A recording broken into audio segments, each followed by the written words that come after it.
The last message my wife sent before boarding her flight was, "Don't wait up for me." I wished her a safe trip and put my phone away. She thought I was completely in the dark. What she didn't know was that someone had already sent me the one thing she could never explain. So I let her enjoy the trip, because the real surprise was waiting when she came home.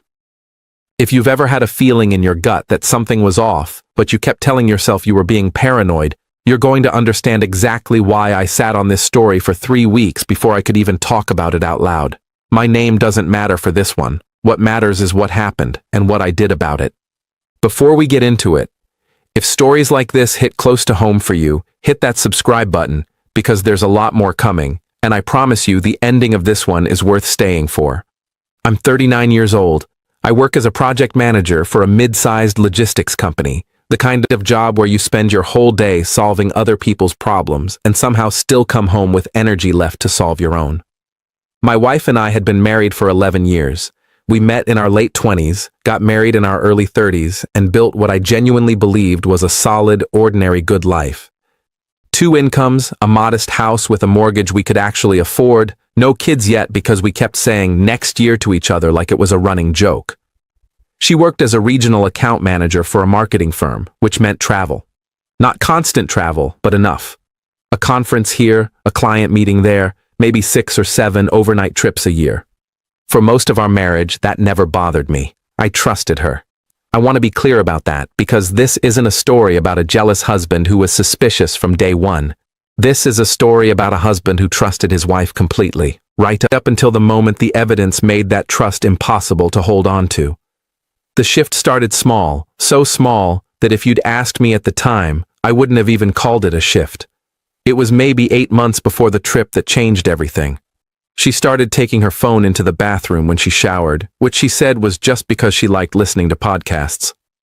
She started sleeping with it face down on the nightstand instead of face up, which she said was because the screen light bothered her at night.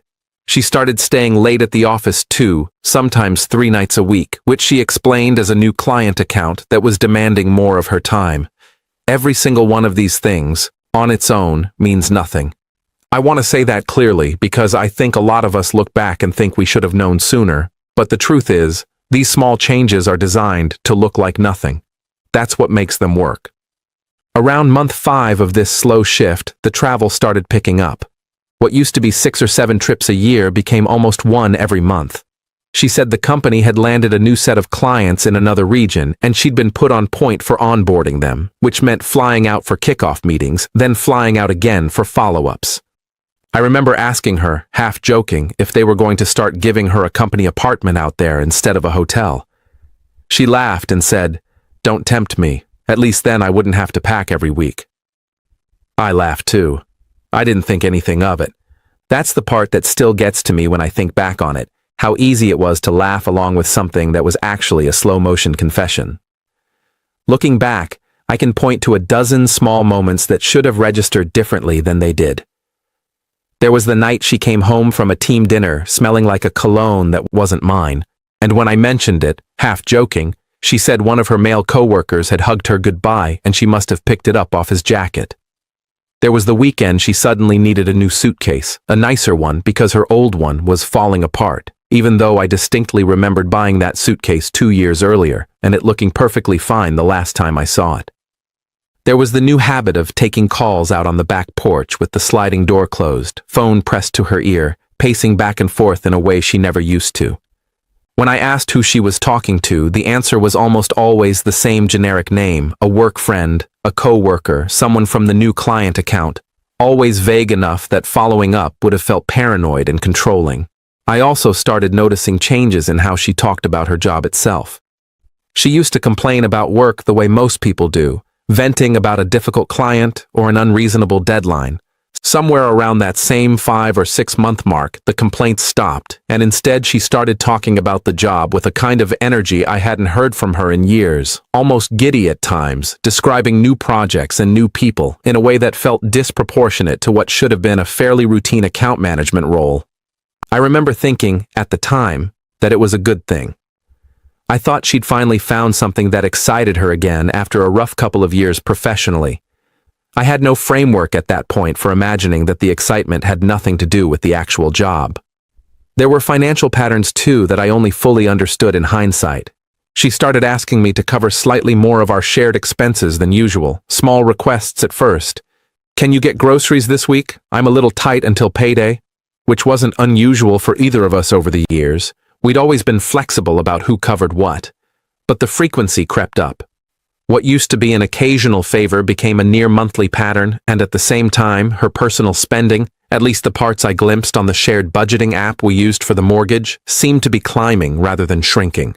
I remember one specific week where she asked me to cover the electric bill because she said her card had gotten declined for some reason, and 2 days later, I saw a notification on the shared app for a hotel booking confirmation email that had accidentally synced to a linked account, dated for a weekend I already knew she'd claimed as work travel. I didn't think much of it then. I chalked it up to a work reimbursement issue, the company booking hotels and later refunding her, which was actually how her expense system worked for legitimate trips. It fit the pattern well enough that it never triggered any alarm. The money started shifting too, though I didn't notice it in real time. We kept mostly separate accounts with one joint account for the mortgage, utilities, and groceries. Her personal spending was her business, mine was mine, and that arrangement had worked fine for over a decade. But when I eventually went back and looked at old statements, joint charges that used to make sense stopped making sense. A dinner charge for two at a restaurant in another city, on a night she told me she was working late at a hotel conference room finishing a proposal. A charge for a couple's spa package split oddly between her card and a rewards account, dated a weekend she told me she was scouting a venue for a work retreat. None of these charges were hidden exactly. They were just small enough and explained away fast enough that I never had a reason to go digging. Who audits their spouse's credit card statement when there's no reason to distrust them? The moment everything changed came on a Tuesday afternoon, completely out of nowhere. I got a message from someone I only knew casually, a mutual acquaintance from our old neighborhood who had moved 2 states away for work a couple of years back. We weren't close. We'd maybe spoken a handful of times at neighborhood barbecues before he relocated. The message started with something like, "Hey, I don't know if this is my place, but I think you need to see something." Attached to that message were 3 screenshots. The first was a photo, clearly taken candidly, of my wife at what looked like an airport lounge, laughing with a man I didn't recognize, his hand resting on the small of her back in a way that no coworker's hand rests on anyone. The second was a screenshot of a social media post from a private account, tagged at a resort I'd never heard her mention, captioned with something too intimate to be about a work trip. The third was the most damning. It was a screenshot of a text conversation, apparently forwarded to him by someone else in our old social circle, between my wife and this same man, and the tone of it left absolutely nothing to the imagination. I sat there staring at my phone for what felt like 20 minutes, but was probably closer to 2. My first instinct, honestly, was disbelief, not in the sense that I thought it was fake, but in the sense that my brain simply refused to process it at normal speed. I read the messages 4 or 5 times. I zoomed in on the photo until the pixels blurred, as if somehow that would reveal it was a different woman, a look-alike, anything other than what it obviously was. But it was her. Her laugh in that photo, the way she tilted her head, the necklace I'd bought her for our 9th anniversary sitting right there at her collarbone. There was no explaining that away. Here's where I have to be honest about something, because I think it's the part of this story that matters most. I didn't confront her that day. I didn't call her screaming. I didn't pack her bags. I didn't do any of the things you might expect from someone who just had the floor pulled out from under them. Instead, I did something that surprised even me. I got quiet. I got methodical. Somewhere underneath the shock, a version of me that apparently exists for exactly this kind of crisis took over, and that version of me said, if you confront her now, with nothing but screenshots from a guy she can accuse of lying or being jealous or misunderstanding something, she will talk her way out of it. You need more. So I waited. 3 days later, she told me she had another work trip coming up, a 4-day conference in another state, the kind of trip she'd taken half a dozen times that year already. I helped her pack. I drove her to the airport. I hugged her goodbye like nothing was wrong, because at that point, nothing outwardly was. As she walked towards security, she turned around, gave me a small wave, and sent me that text a few minutes later. Don't wait up for me. I remember staring at those 5 words for a long time. In any other year of our marriage, that message would have meant nothing, just a woman telling her husband not to worry about staying up for a late phone call because time zones were annoying. That day, it felt like she was saying something else entirely, whether she meant to or not. I want to pause here and ask you something, because I think about this a lot. How would you have handled discovering something like this? Not through a fight or a confession, but through a stranger's message and a stack of screenshots you never asked to see. Would you have confronted her right there in the airport, or would you have done what I did and waited to build something undeniable? I'd genuinely like to know what you would have done, so drop your honest answer in the comments, because I think the answer says a lot about who we are under pressure. While she was gone, I didn't sit around doing nothing. I went through every joint statement for the past year, this time actually reading every line instead of skimming past it. I cross-referenced dates. The client dinner that lined up with a business trip she claimed lasted until 11 at night matched, almost to the hour, with a location tag on that private social media account. The spa weekend lined up with a hotel charge for a room booked for 2 guests, not 1. I found a second phone bill buried in an old email folder, a secondary line I didn't know existed, billed quarterly to a P.O. box instead of our house. I called the phone company, and because my name was still listed as a secondary account holder from years back when we'd bundled our plans, I was able to confirm the account existed and had been active for just over a year. I also reached out, carefully and calmly, to the man who'd sent me the original screenshots. I asked him directly why he'd sent them, half expecting some kind of ulterior motive, because you always wonder about a stranger's intentions in a moment like that. His answer stuck with me.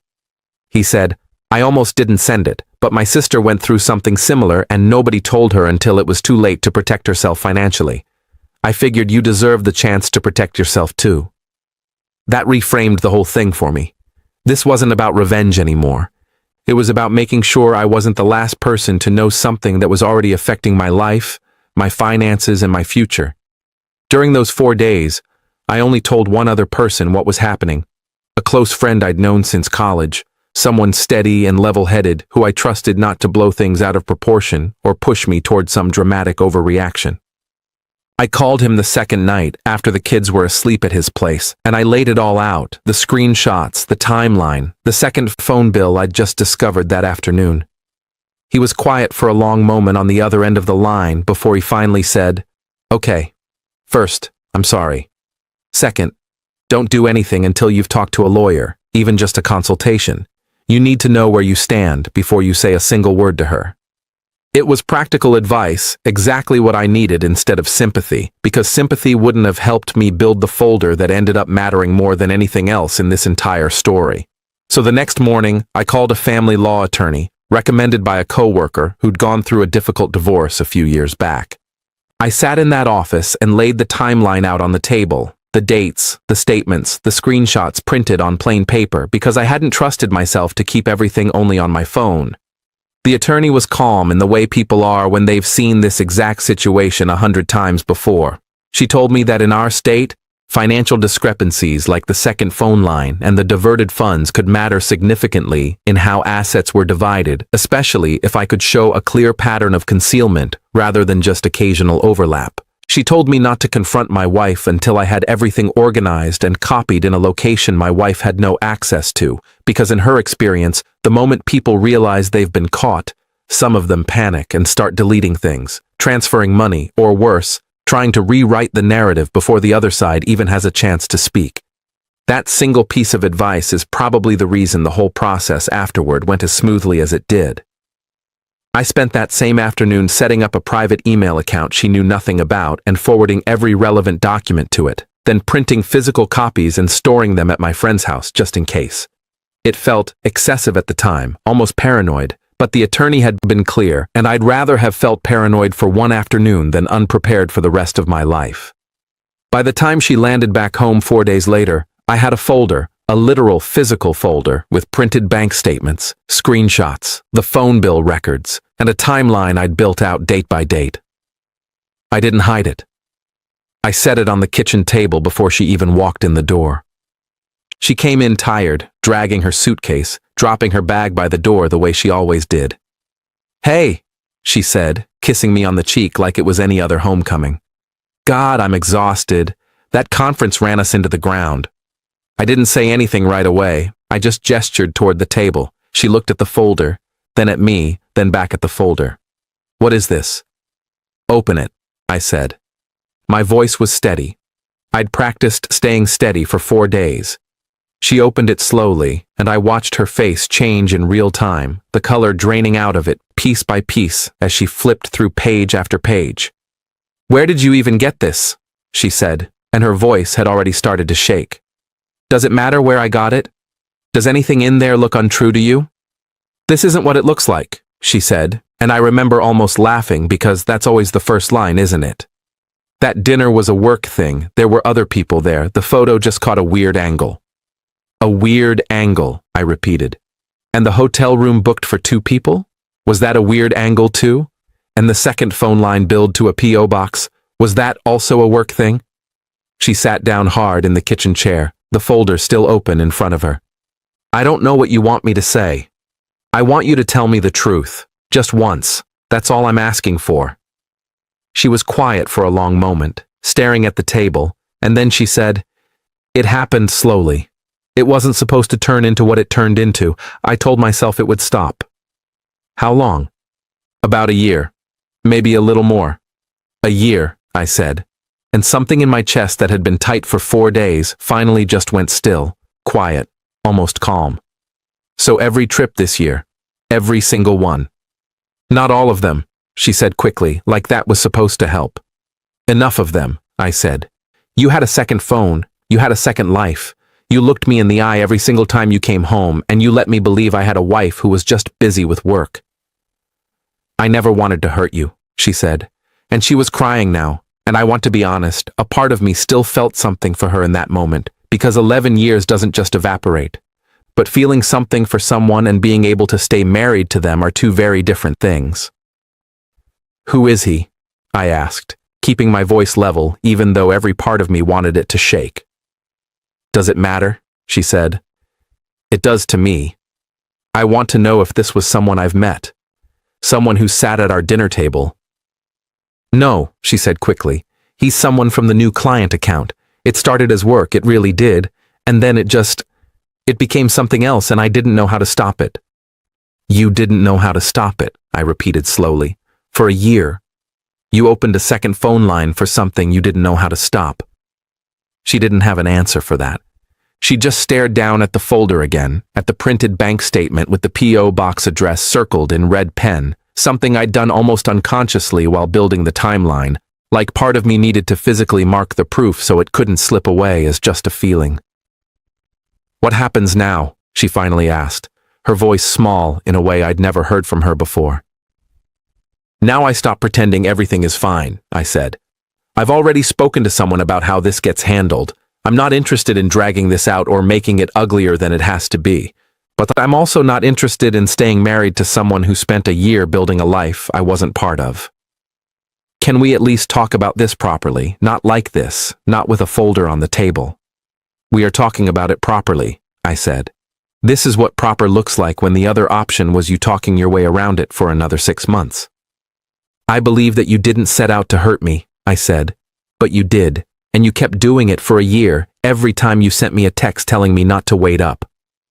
I told her that night, calmly, that I wasn't interested in yelling, wasn't interested in a big dramatic scene, and wasn't interested in hearing any more explanations.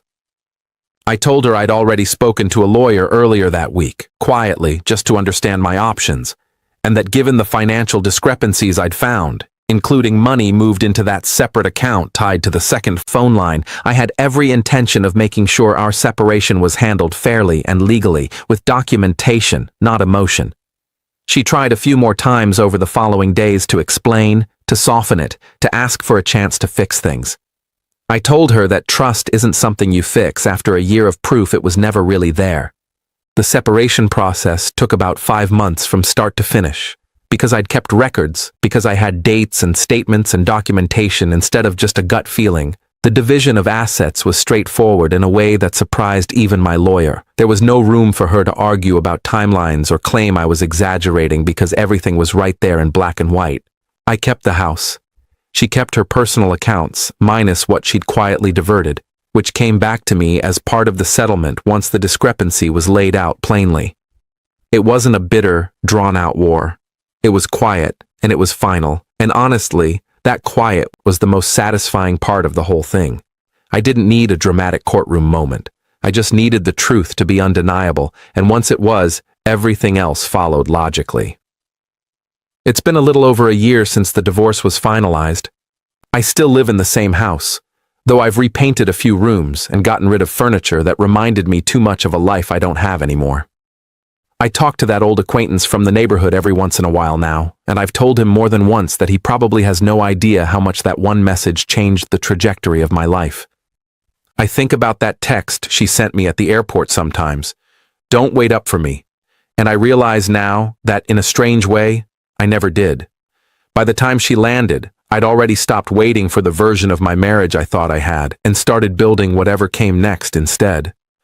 There are still nights when I think about that airport, about watching her walk toward security with her suitcase rolling behind her, completely unaware that the ground had already shifted under both of us. I've stopped being angry about the message she sent that day. In a strange way, I've almost come to appreciate it, because it was the last honest thing she said to me, even if she didn't mean it that way. I didn't wait up. I stopped waiting the moment I understood what I was actually waiting for. If there's one thing I'd want anyone listening to this to take away from my story, it's that the truth has a way of surfacing eventually, whether we go looking for it or not. And the only real choice we get to make is what we do once it's sitting right there in front of us. Drop a comment right now with your thoughts on how this one ended, and let me know what theme you want to see covered next.